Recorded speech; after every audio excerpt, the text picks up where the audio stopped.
Hey PCWorld fans, Adam here, and I'm going to talk about my review of 8BitDo's N30 Pro 2.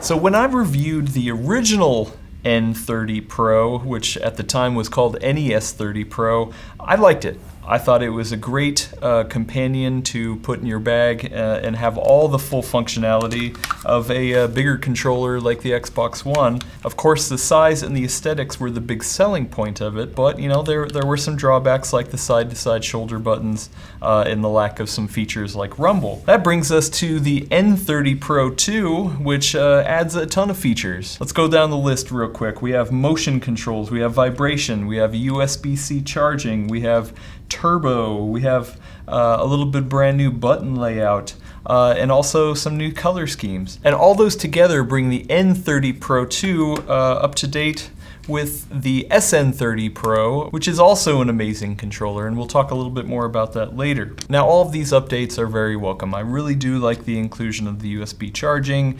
It's nice to know I have the option for motion controls and turbo, even though I'm not really somebody who uses those.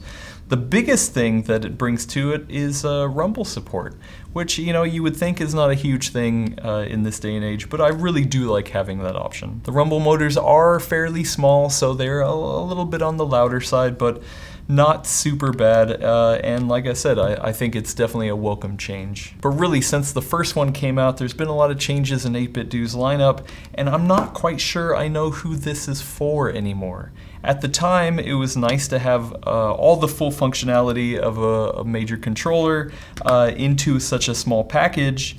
But then they released the SN30 Pro, and this is a much better feeling controller in your hand. The actual bumpers are stacked rather than side by side. You have larger sticks that have more of a dead zone to them, and you're not really giving up a ton of the size constraints here. And since the SN30 Pro 2 has come out, I haven't really went back and used the N30 Pro. So in my mind, if there's really one that you want to get, I'd be hard-pressed to recommend the N30 Pro over the SN30 Pro. Once again, it's a good update, and it did bring some welcome changes, but things have changed, and I don't really know who I would recommend this to. For the most part, I'm gonna stick with my SN30 Pro.